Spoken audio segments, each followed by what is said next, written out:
Life-saving aid has tragically taken the form of a new threat in Gaza.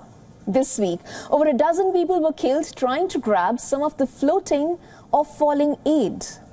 In our next report, we tell you how airdrops are risky and why more land crossings are needed to avoid mass deaths by starvation.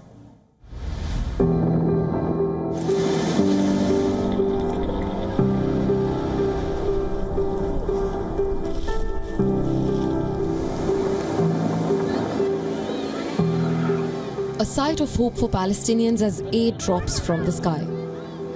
Fears of famine are growing as Israeli military campaign nears its 7th month.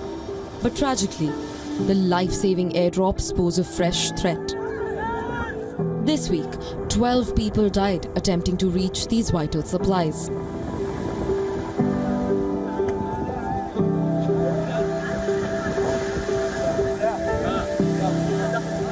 Videos now viral show people in North Gaza trying to retrieve aid boxes standing in neck-deep water.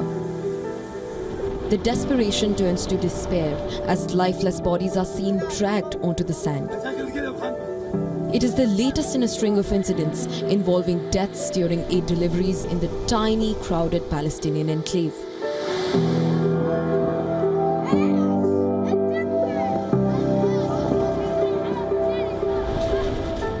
Many people, angry with the near-anarchic state of affairs, see the aid drops in the sea as a humiliation and not the correct way to work. In terms of the aid, one of the biggest mistakes is that they are thrown in dangerous places, like the sea, because it leads to drowning for those going to get the aid. Our problem is simple.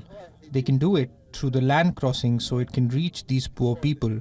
They can also do the airdrops through the aircraft in areas which are wide and big and let the police control the aid and deliver it to the people.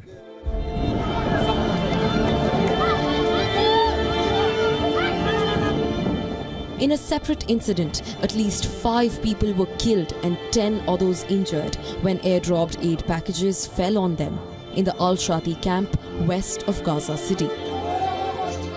Aid agencies say about 1/5 of required supplies are entering Gaza. As Israel plows on with an air and ground offensive, they say deliveries by air or sea directly onto Gaza's beaches are no substitute for increased supplies coming in by land via Israel or Egypt. The United Nations and other aid organizations say that trucks rather than planes are the cheapest, safest and most effective means of delivering aid to Gaza. The enclave, whose population of more than 2 million faces a hunger crisis that humanitarian organizations say borders on famine. But several governments, including those of the United States, France, Jordan and Egypt, have used airdrops to supplement aid that arrives by land.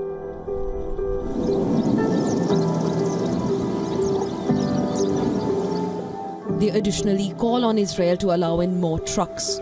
However, Israel maintains that it has put no limit on the amount of humanitarian aid entering Gaza.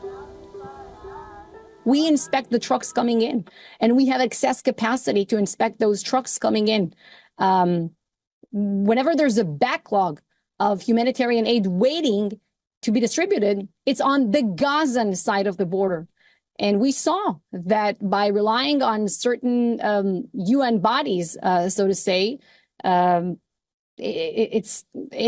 mechanism hasn't been functioning, hasn't been working as it should, because they were reliant on Hamas. In between claims and counterclaims, it is the 2 million people that continue to suffer. Be it via land or sea, real aid can reach Gaza only when the bombing stops, when all parties agree to a ceasefire.